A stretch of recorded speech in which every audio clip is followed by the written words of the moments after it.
Saïd, t'as pas remarqué qu'il n'y avait pas beaucoup de monde à la réunion et j'ai l'impression qu'il y a de moins en moins de personnes. Pardon? Je disais que pendant la réunion, il y a de moins en moins de personnes. Et comment ça se fait, ça, Fatima?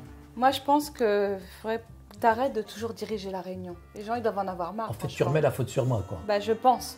Je pense que les gens, ils sont fatigués. Ça veut dire que je d'entendre. contrôle toute la réunion, je dirige tout, quoi. Ben oui, c'est ça. Mais Et je n'importe pense quoi. que les gens, ils sont fatigués de t'entendre toutes les semaines.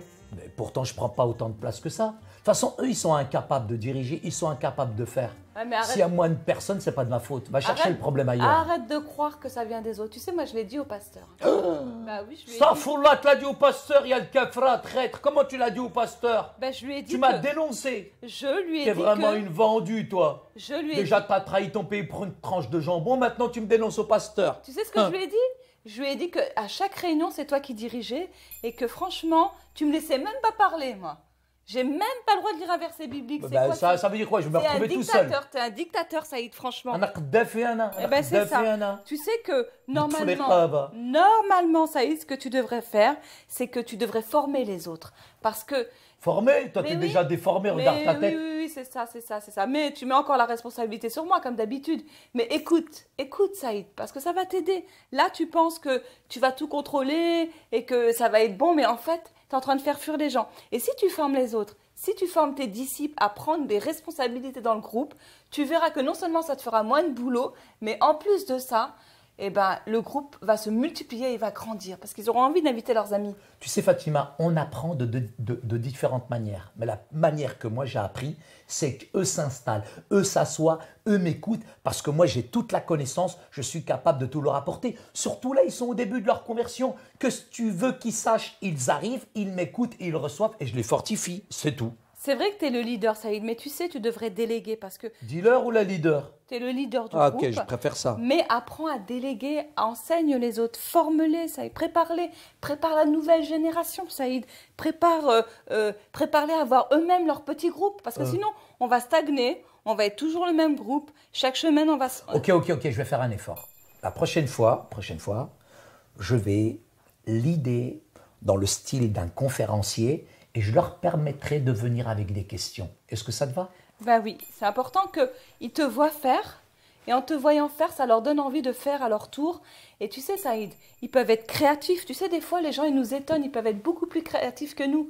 Ils peuvent utiliser des supports, ils peuvent utiliser un PowerPoint, ils peuvent utiliser des méthodes créatives, ils peuvent être inspirés, ils peuvent réfléchir différemment de nous. Et c'est ça, Saïd, le corps de Christ. Alors écoute, C'est s'ils un arrivent à ensemble de franchir personnes. l'étape là, je vais permettre à, comment il s'appelle, Hadek là, Ahmed là. Ouais. Ahmed. Bah oui, Il a des Ahmed, il bonnes pourrait, capacités, il pourrait. Lui, il pour- est bien. Et tu sais, regarde. Je trouve qu'il a, il a connaissance. Et lui, je vais lui permettre de diriger la prochaine réunion, mais je vais contrôler, je vais quand même vérifier C'est un petit peu. important que tu sois Je là. vais être plus le facilitateur, c'est ça? Exactement. Ok. Et de savoir que tu es à côté de lui, que tu vas pas le Ou pas reprendre, trop près non plus. Hein. que tu vas pas le reprendre, que tu vas lui permettre d'enseigner, ça va l'encourager, Saïd. Non seulement ça va l'encourager, mais en plus il va se sentir à l'aise pendant la soirée. Il va avoir envie d'animer le groupe. Il va avoir envie de continuer à conduire le groupe. Ça, c'est vrai. Mais tu seras toujours là, tu seras en train de le surveiller d'un œil attentif.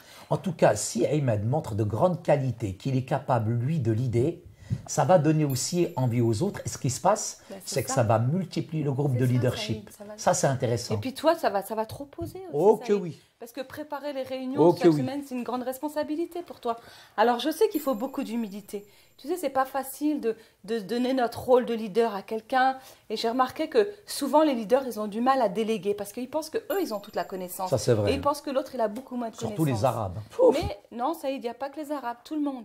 Et surtout dans l'Église. Oh, mais ceux-là, Il y a ils ont un beaucoup héritage quand de même, hein. leaders qui sont là et qui pensent qu'eux ont la seule connaissance. Mais ils ne pensent pas que Dieu a donné la connaissance aussi aux autres. Et c'est important qu'ils puissent déléguer et ça va les aider. Et je vais te lire un verset biblique dans Hébreux 10, 24 qui dit ceci. dit Veillons quoi? les uns sur les autres pour nous exciter à la charité et aux bonnes œuvres, Saïd. Et enseigner quelqu'un, c'est lui permettre d'avoir son propre groupe, c'est de veiller sur lui, d'être à côté de lui, mais en même temps, ça lui permet d'accomplir son mandat. Voilà, Fatima, résumons. Et oui, Saïd. Une grande partie du Fatima du discipolat consiste à diriger un petit groupe et à enseigner. Il n'y a pas de meilleur moyen finalement, et je le comprends, je le résume, pour former des leaders de petits groupes. Et je crois que j'ai fait des erreurs. J'ai trop voulu diriger, un peu le système pyramidal. C'est ça. Mais je crois qu'on va renverser la pyramide.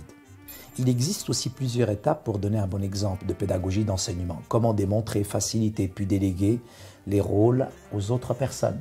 Et je pense que là, je dois rentrer dans le rôle un peu professoral, mais après le professoral conférencier, mais du professoral conférencier, un peu ce qu'on appelle un petit peu le prof, l'instituteur, il faut que moi je délègue la responsabilité à d'autres personnes du groupe pour qu'ils puissent prendre finalement mon rôle.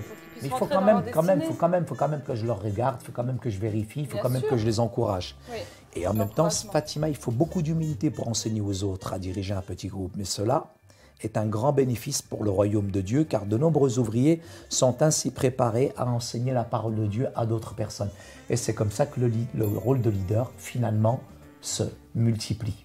Je suis vraiment contente, Saïd, que tu aies compris ça. Parce que non seulement tu vas me permettre d'enseigner. Alors, tu vas rester là. Je vais rester là, mais en plus, tu vas me permettre d'enseigner. Parce que moi aussi, j'ai des choses à dire, Saïd. Moi, je comprends bien la parole de Dieu. Je l'ai étudiée. Oh, ouais, calme-toi, c'est bon, c'est bon, et calme-toi. Je pourrais t'enseigner dans le groupe. Oh, ouais, c'est bon, calme-toi, faire passer mes messages aussi. Calme-toi. C'est bon, stop. Calme-toi, c'est bon, stop.